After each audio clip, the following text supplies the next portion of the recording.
Hello. Well, I I was going to read the first talk by Abdul Baha, which was the topic was the duty of kindness and sympathy towards strangers and foreigners, which he gave on October 16th and 17th in 1911. I was starting to read it, but then I realized I don't really want to read it word for word. This one, I think I might just do sections of it. But basically, the essence was that no matter where people come from, whichever country they come from, always show kindness and not, differentiate just because they come from a different land or they might act different or have different customs. His talk was really about when a man turns his face to God, he finds sunshine everywhere, and all men are his brothers. Let not conventionality cause you to seem cold and unsympathetic when you meet strange people from other countries. And obviously, the language used back then was a little bit different too. So, like strange people, it just means like foreigners and people that, yeah, you're not accustomed to. And basically, to help make them feel at home.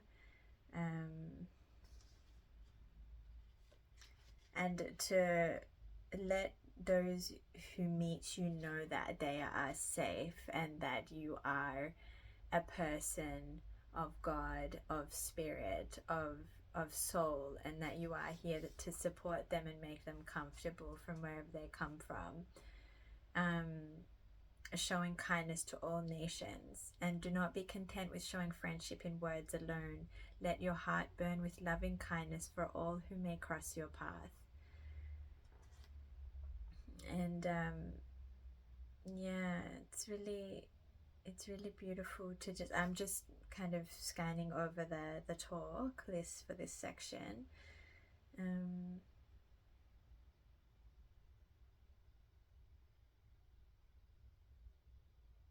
hmm,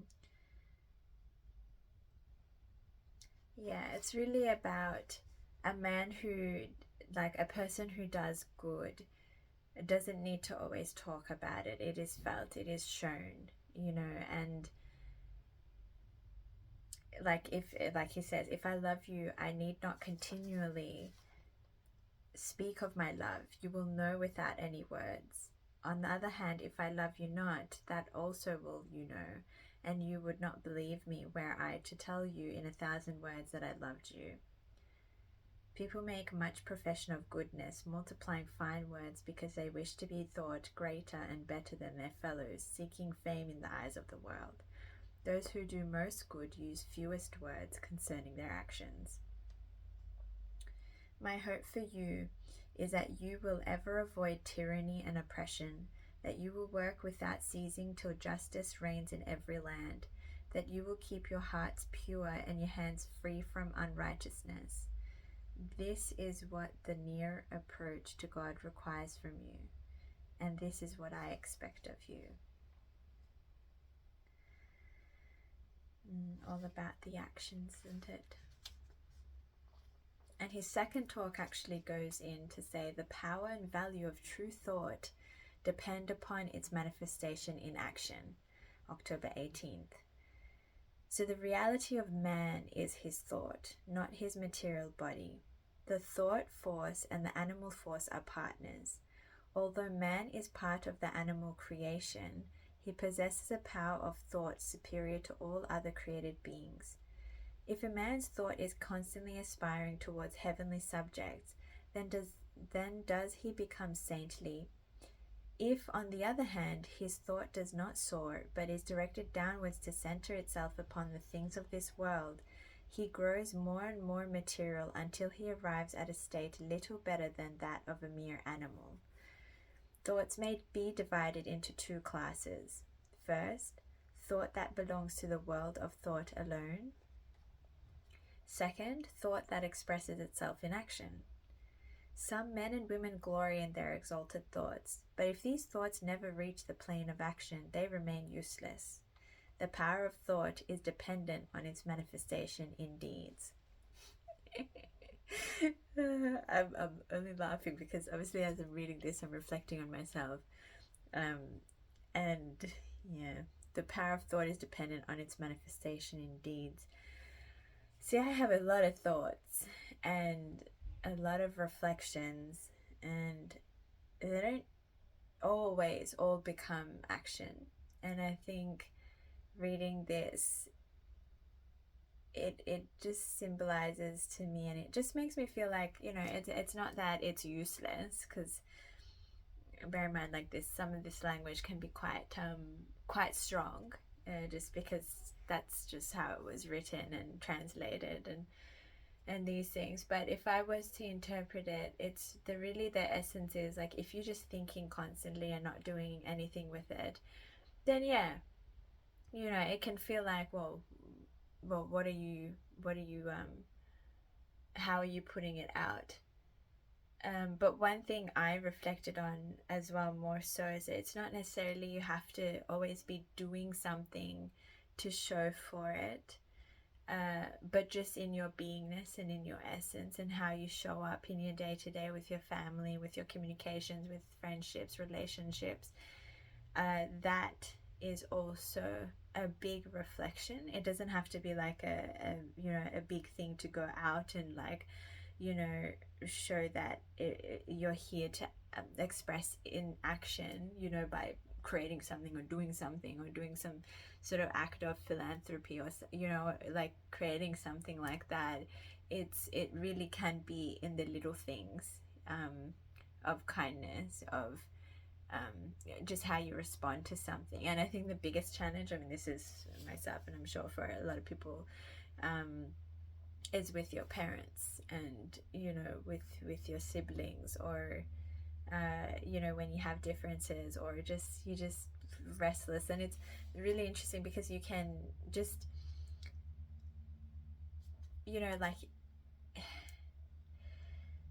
like you reflect on all these things, and how you can become saintly, and how you can possess these beautiful virtues and qualities.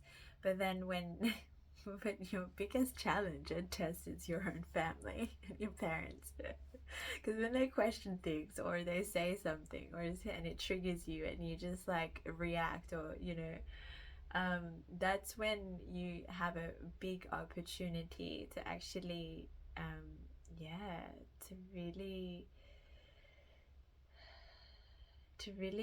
ground in how you want to respond, and take a breath, and just step aside and be like, I can't respond right now, or because it'll be a place of reaction, and that's not what you want to develop and practice. You want to shift that, and how you react in those situations, because you think like, oh, I only need to do it outside, like within your work, or within social interactions and all this. But at home, like, you can just be your chaotic self.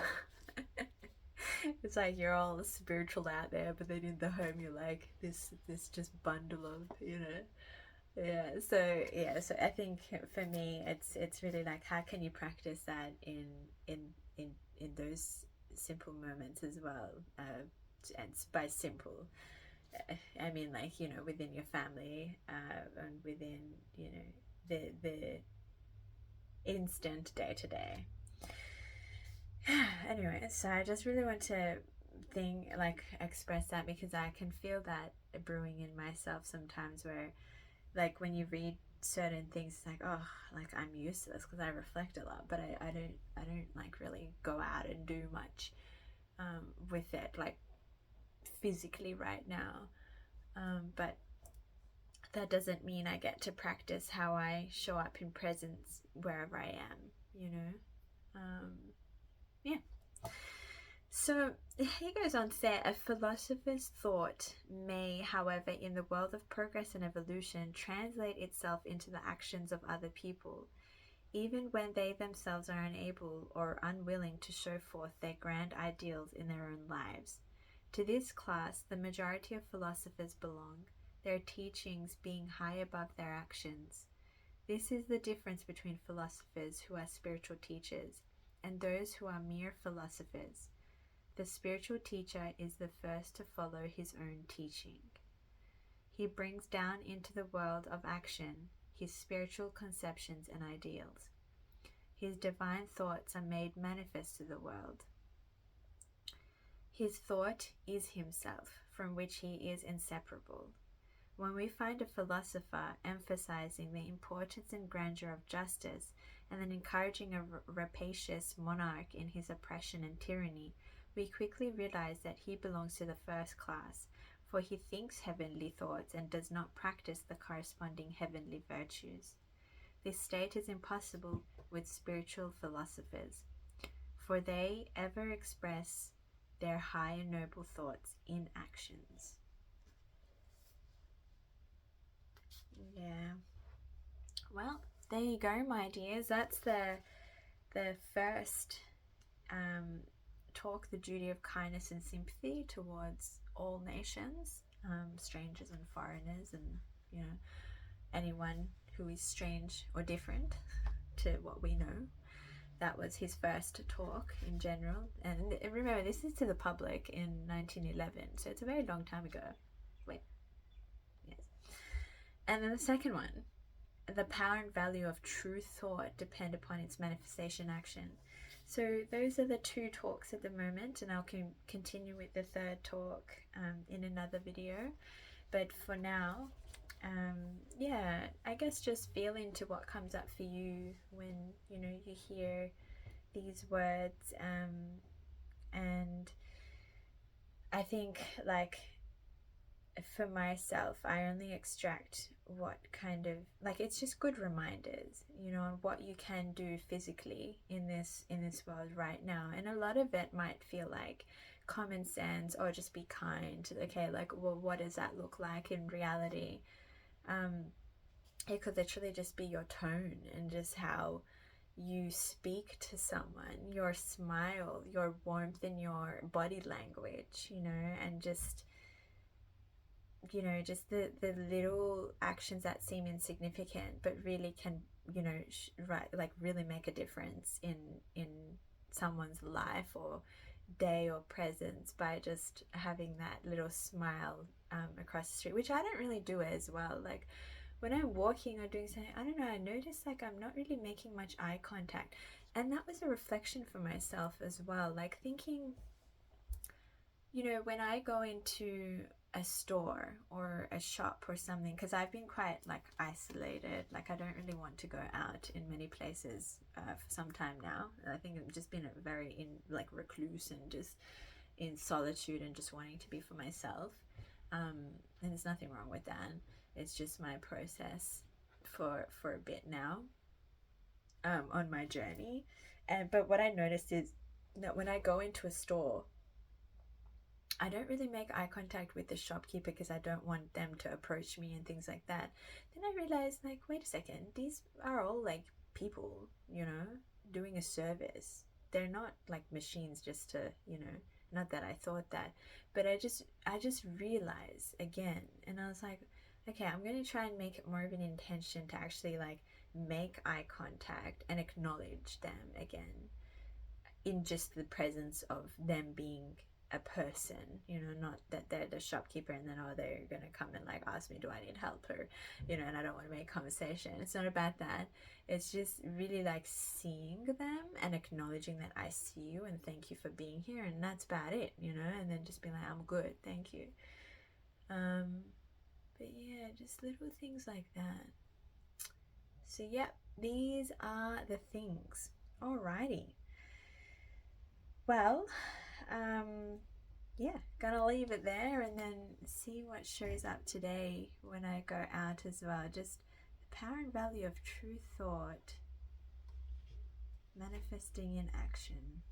Yeah. So, I did think of this for some time, and finally, I'm